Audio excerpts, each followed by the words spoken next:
السلام علیکم ورحمۃ اللہ وبرکاتہ۔ کہتے ہیں اللہ والوں سے حاصل کرنا چاہیے، ضائع نہیں کرنا چاہیے۔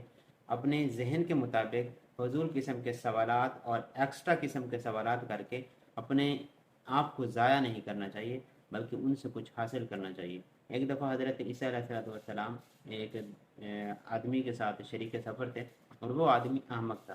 کچھ آگے چل کر اس نے ایک گڑھا دیکھا، اس گڑھے کے اندر کچھ ہڈیاں پڑی تھی، تو اسے پوچھا کہ وہ کون سا نام ہے جس کو آپ پڑھتے ہیں اور وہ ہڈیاں زندہ ہو جاتی ہیں، وہ مردہ زندہ ہو جاتا ہے۔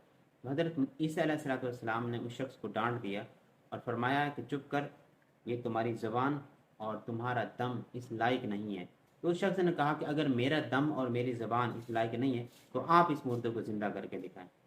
تو حضرت عیسیٰ علیہ السلام اس بات سے خفا ہوئے اور دل ہی میں سوچا کہ یہ بندہ اپنے مردے کو، اپنی جان کو چھوڑ کر دوسرے کی جان کو زندہ کرنے کے لیے مجھے اصرار کر رہا ہے۔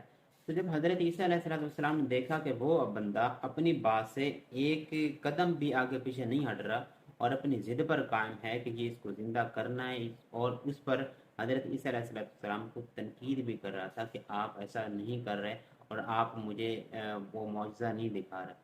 آخرکار اللہ تعالیٰ کے حکم سے حضرت عیسیٰ علیہ السلام نے اس مردے پر دم کیا تو وہ زندہ ہو گیا، اور وہ ایک کالا شیر تھا۔ وہ جیسے ہی زندہ ہوا اس نے جھپٹ کر اس آدمی کو گردن سے دبوچ لیا جو حضرت عیسیٰ علیہ السلام کے ساتھ تھے، اور اس کا جو بھیجا تھا وہ بالکل وہاں سے خالی کر دیا، اور کچھ بھی جیسے اس کے اندر کوئی بھیجا تھا ہی نہیں۔ تو حضرت عیسیٰ علیہ السلام نے اس کالے شیر سے پوچھا کہ تمہیں اتنی کیا جلدی تھی کہ تم زندہ ہوتے ہی اس پر جھپٹ پڑے؟ تو شیر نے کہا اس لیے کیونکہ آپ اس سے ناراض ہو چکے تھے۔ پھر آپ علیہ السلام نے پوچھا کہ تم نے اس کا خون کیوں نہیں پیا؟